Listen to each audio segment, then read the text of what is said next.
They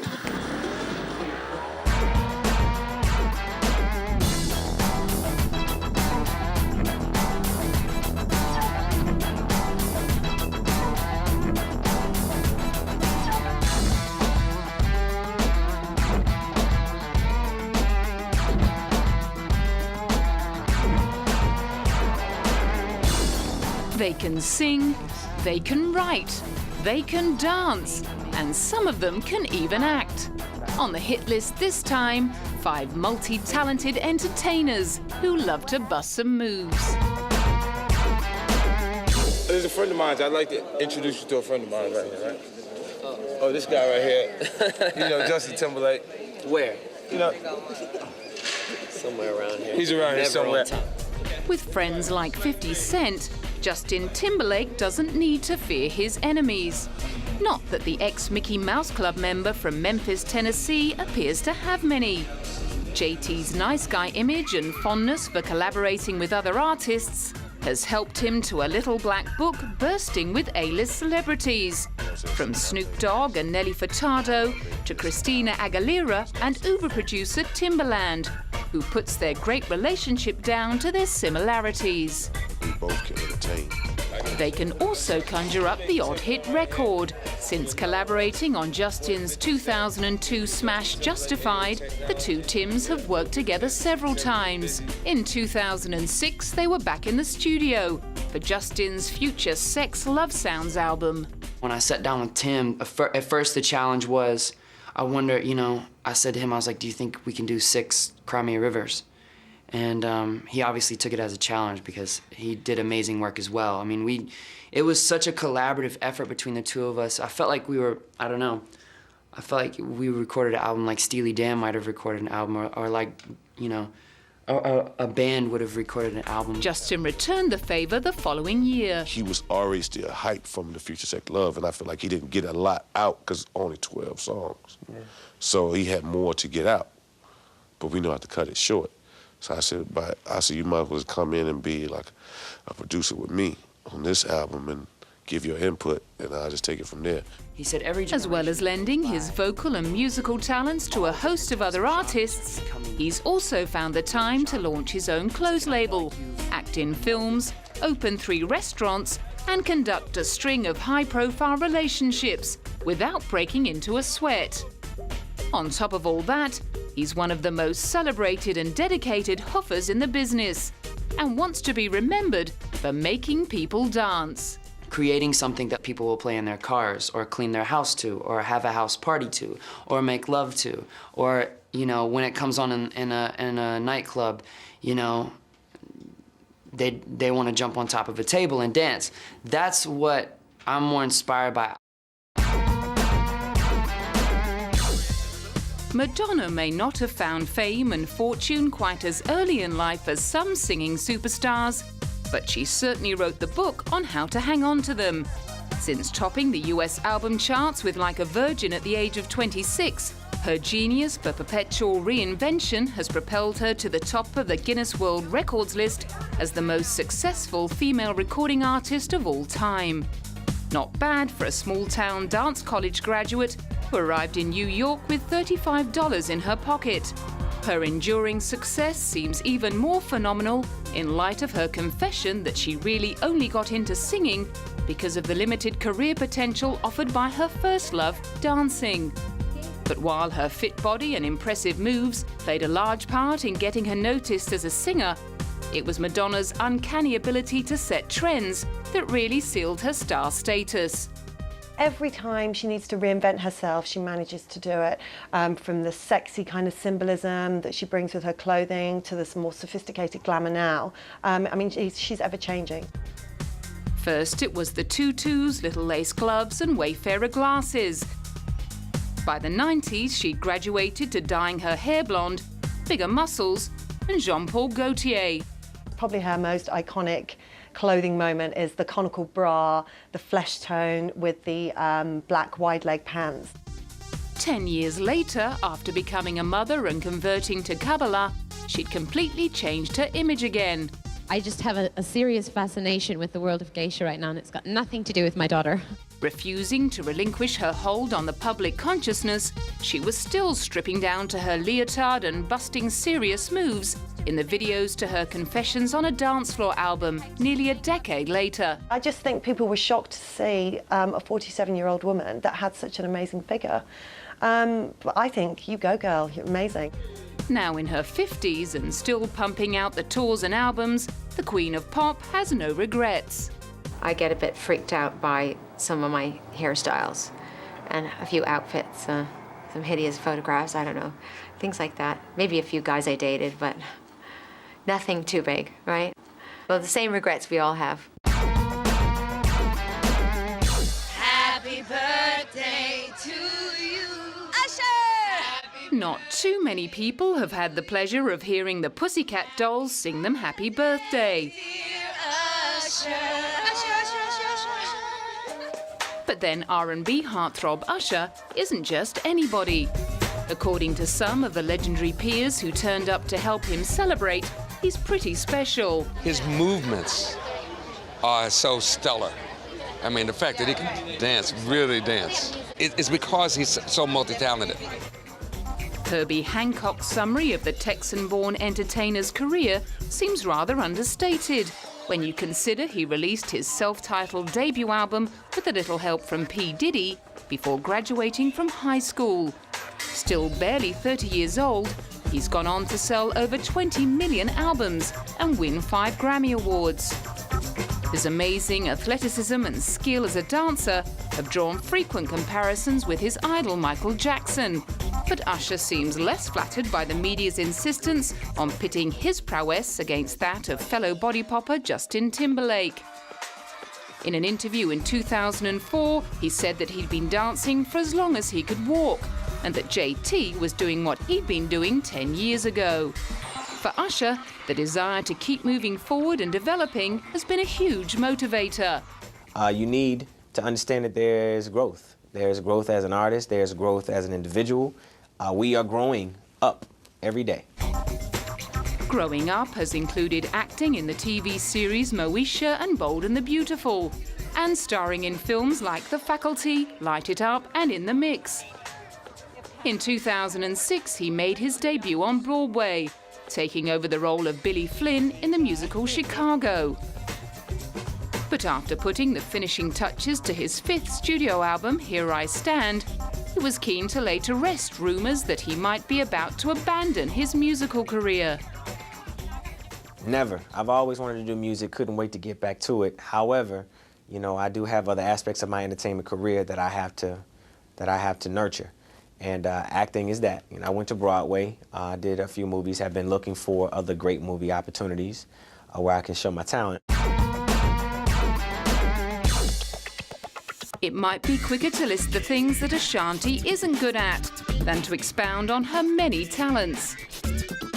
Singer-songwriter, producer, actor, dancer and model are just some of the titles the overachiever from Long Island can lay claim to. Known to her family and friends as the rather less exotic Shan, Ashanti grew up learning tap, jazz, ballet, African, modern and hip-hop, and singing in a church choir. But it wasn't until she was 12 that her mother Tina realised just how gifted Shan was. I was downstairs doing chores. I was vacuuming the living room.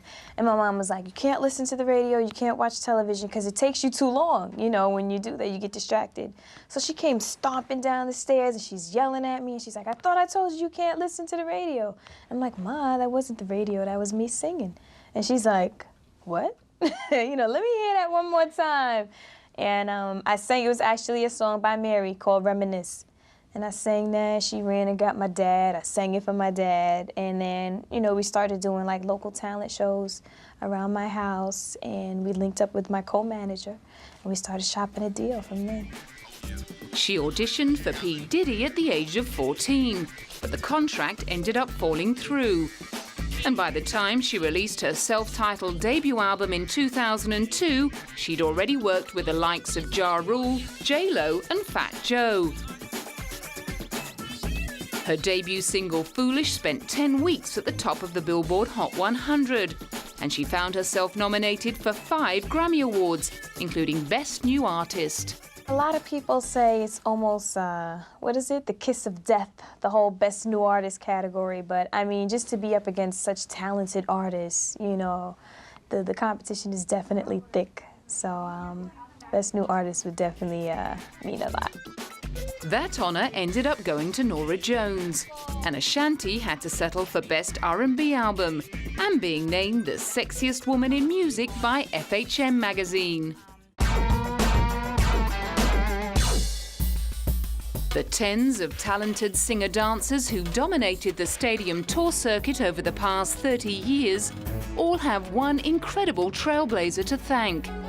As well as smashing all kinds of records in terms of record sales, Michael Jackson's transformation of the live pop concert into a spectacular modern art form still inspires awe among younger artists, despite his well-publicized personal problems. I think he's one of the most talented artists on the face of the earth. I think his difficulties have held him back, but I think if he gets those behind him, moves forward, he'll be a superstar again. Talent and music will stay. Of course, you have to be young, you have to be beautiful, talented, and everything, but Michael Jackson is one of the best. I think he's brilliant. And I think that all of the media-generated stuff around Michael Jackson completely misses the point of Michael Jackson. Of course, it's interesting for you guys because you want stories, but it ain't interesting for us because all we want is music. Maxie, Bob and Tommy had turned out to see Michael presented with an award marking the 25th anniversary of his album Thriller, the biggest-selling album of all time, which stayed in the Billboard 100 chart for 87 weeks back in the early 80s. The knock-on effect of multiple hit singles, merchandising and a making of Thriller documentary prompted Time magazine to dub Michael a one-man rescue team for the music business. A singer who cuts across all boundaries of taste and style and colour too. The Thriller era also marked the debut of his signature dance move, the moonwalk, which many dancers like Usher have since incorporated into their routines. The New York Times wrote, "The moonwalk is an apt metaphor for his dance style. How does he do it? As a technician, he is a great illusionist, a genuine mime." Another pave-making move was Michael's dedication to music videos. The 14-minute video to Thriller by horror movie director John Landis, with its incredible special effects and stunning group dance sequences, became an instant mega hit and remains one of the most popular video hits of all time. Subsequent videos to songs like Billie Jean, Bad and Black and White became staple viewing throughout the 90s on MTV. The Black Eyed Peas' will.i.am refers to Stacey Ann Ferguson as the body of the group. And it's fair to say that after Fergie, as she's better known, joined them in 2003, the BEPs shot to dizzy new heights in terms of popularity.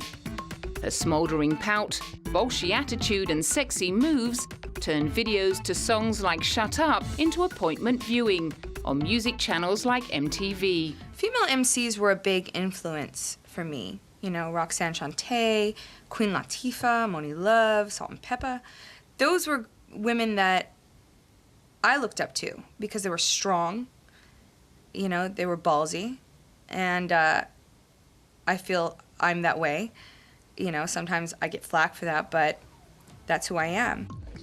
Her strong influence on the rap group was parodied by English comedian Lenny Henry, who joked that the three original members of the Black Eyed Peas had been completely upstaged by their new addition, who'd initially been drafted in to replace their former backup singer, Kim Hill.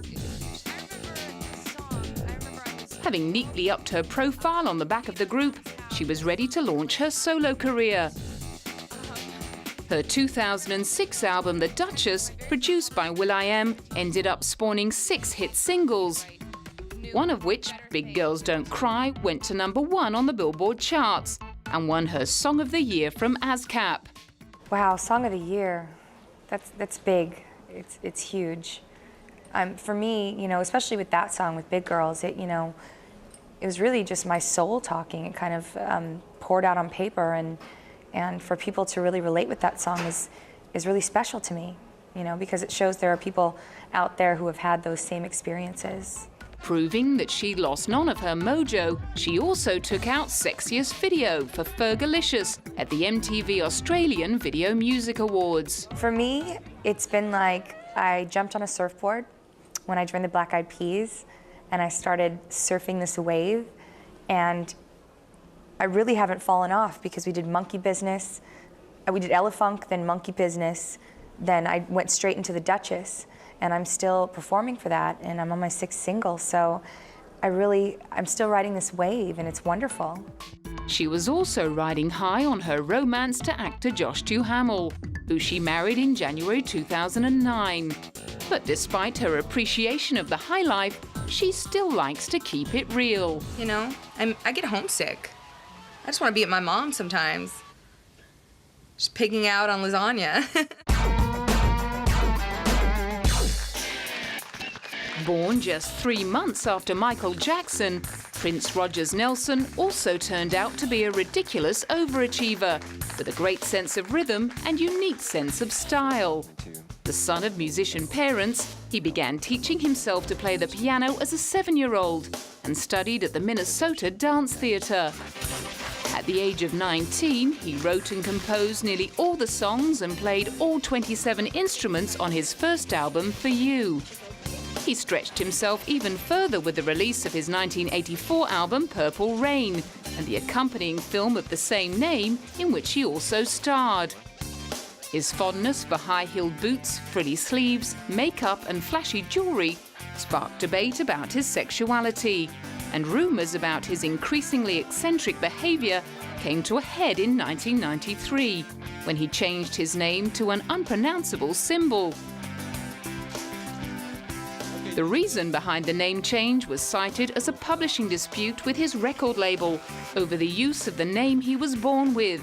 And for the next 7 years, he was referred to in the press as the artist formerly known as Prince.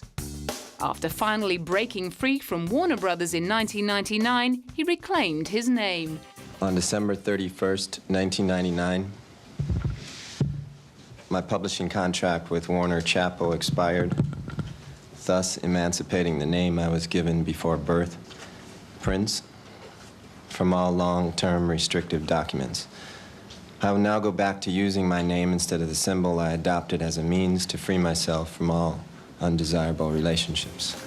In light of his unhappy experience with a major record company, many people were surprised when 5 years later he signed a deal with Universal. At a press conference to promote a video, he defended the move. I don't consider Universal a slave ship. After more than 30 years in the music business, during which he's won 7 Grammy Awards and an Oscar, he was confident he'd finally got the upper hand. Ultimately, I got a chance to structure the agreement the way I saw fit, as opposed to it being the other way around. Kelly Rowland's rigorous training for a career in show business came in the form of a boot camp devised by Beyoncé Knowles' father, Matthew.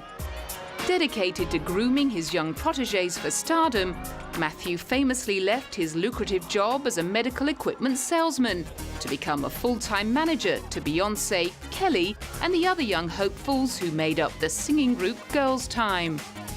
Kelly and Beyoncé, along with LaToya Luckett and Latavia Robertson, went on to form Destiny's Child in 1993.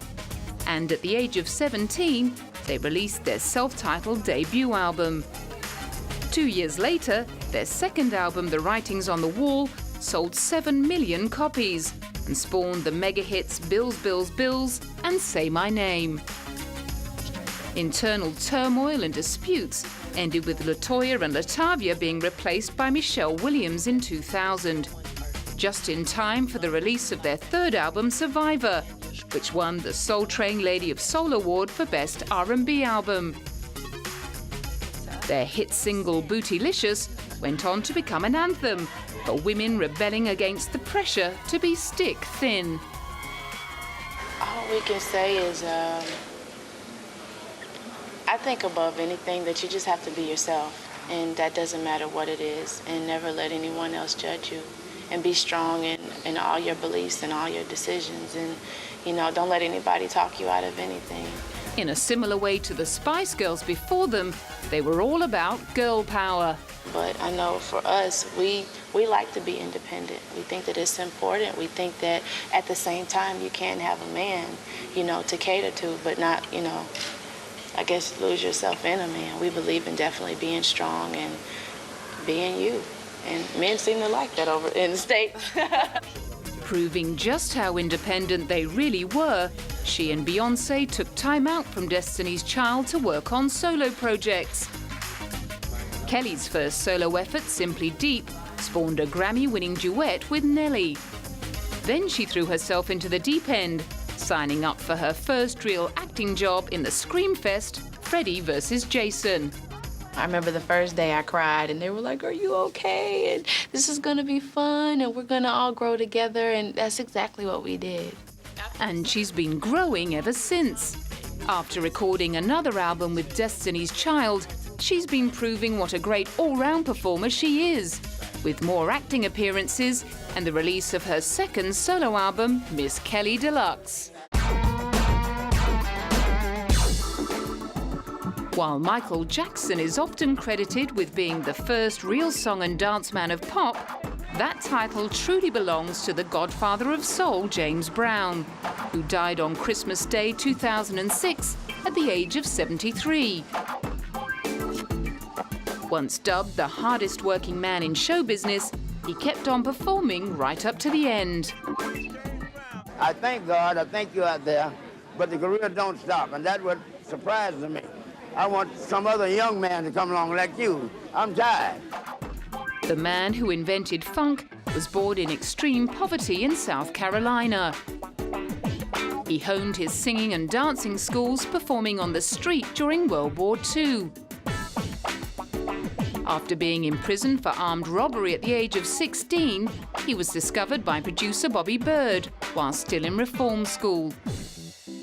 Over the next 4 decades, his screaming vocals, flashy footwork, sharp suits and wild hair became trademarks of an entertainer that no one could tame. Nor could anyone match him in terms of all-round talent. His numerous nicknames, Soul Brother Number 1, Mr. Dynamite, Mr. Please, Please, Please, Please Her and The Boss, became as familiar as his list of groundbreaking hits, like Sex Machine, Papa's Got a Brand New Bag, and It's a Man's World. His band-leading ability to blend the simplicity of R&B with the complexity and precision of jazz while doing the splits remains unsurpassed. He ruled his band members with a rod of iron and would issue fines for unshined shoes and mistakes on stage. He showed just as much commitment to social activism in the 60s and 70s, encouraging African Americans to empower themselves with education and raising thousands of dollars for civil rights organizations. I understand the struggle for a better humanity for all people. And that's my reason for being so concerned about what I do and the impression that I leave with all people.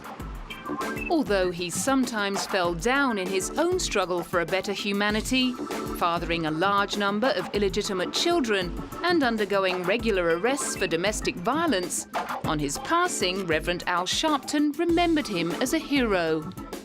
James Brown was not just a guy that made a lot of hits. He changed culture for us. He made the common man matter. We've lost more than an artist. We've lost the way of life.